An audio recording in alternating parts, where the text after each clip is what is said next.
She was a woman, but she had been passing as a man for 20 years. Not for vanity, not for fun, but simply to survive in a brutal world. Eber worked as a bellhop at an upscale hotel. For 2 decades, she operated like a perfectly tuned machine, repeating the same tasks without complaint. She was calm, thoughtful, and trusted by all the guests. Even the hotel owner's wife had nothing but praise for her. But no one knew Eber's secret. She had no friends. She kept to herself, avoided all social gatherings, and after every shift, went straight to her tiny room. The first thing she did each night was carefully count every tip she had received that day. Every coin was precious because it carried all her hopes for the future. After counting her money, she would gently hide it beneath the floorboards and fall asleep looking at a photo of her mother's smile warm and kind, the only source of comfort in an otherwise cold world. She often dreamed of the day she would save enough to leave this place and open her own little tobacco shop, living a quiet, peaceful life, far from all the noise and chaos. But fate was already quietly rearranging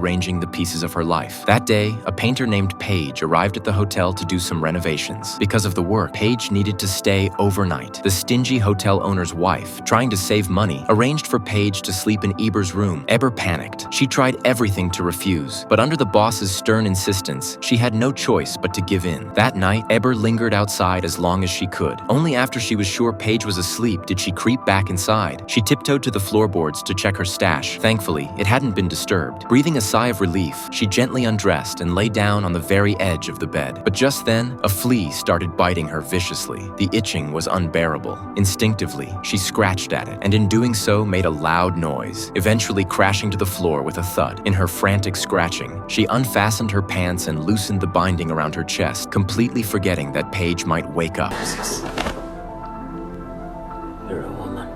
And Paige did wake up, just in time to see Eber's secret exposed. Eber froze, her mind blank with terror. Fear washed over her like a flood. She dropped to her knees and, voice trembling, begged Paige not to tell anyone. I love you, Mr. Page. Stop a poor woman from making a living. It'll be the end of me. Paige looked at the frightened, desperate Eber, a complicated mix of emotions running through his heart. In the end, he promised to keep her secret safe.